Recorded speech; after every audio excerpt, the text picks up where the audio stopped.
let me show you how it works. I could just punch this into my calculator, okay? But number one, that will take me longer to type. Number two, that approach is going to fail me when I don't have numbers in here, when I have variables, okay?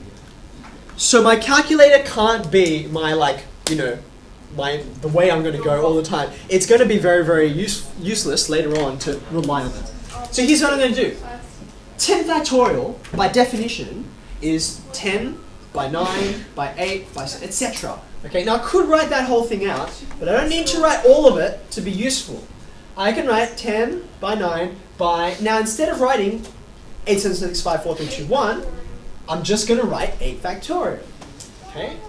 Because that's what 10 factorial is. And the reason why I do that, of course, is because 8 factorial is on the denominator. Okay, see that? Yeah. So, I can just go, bam. I don't even need to multiply out. I can just go 5 by 9. Look, Ma, no calculator. Okay, so that's good.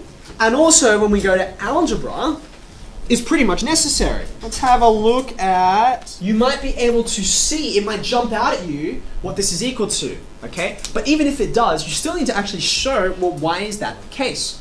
Okay, so again, I'm going to pull out a similar trick that I did here. Right. Some textbooks like this one, they call it unrolling a factorial. Okay, because like factorial is kind of like this this twisted up thing, right? And you've got all of these numbers, these layers that are multiplying by each other, and you can just kind of take part of it and like unwrap it, right? So I unwrapped the 10 and the 9 out of the 10 factorial, so that what was left was the 8 factorial, which can cancel, right? So I'm going to do a similar thing here, except that I've got no numbers, right? n factorial, I just want to phrase it in terms that will allow me to cancel, right?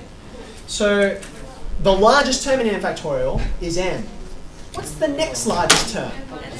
n minus 1, like 9 for instance. So I've got this, yes?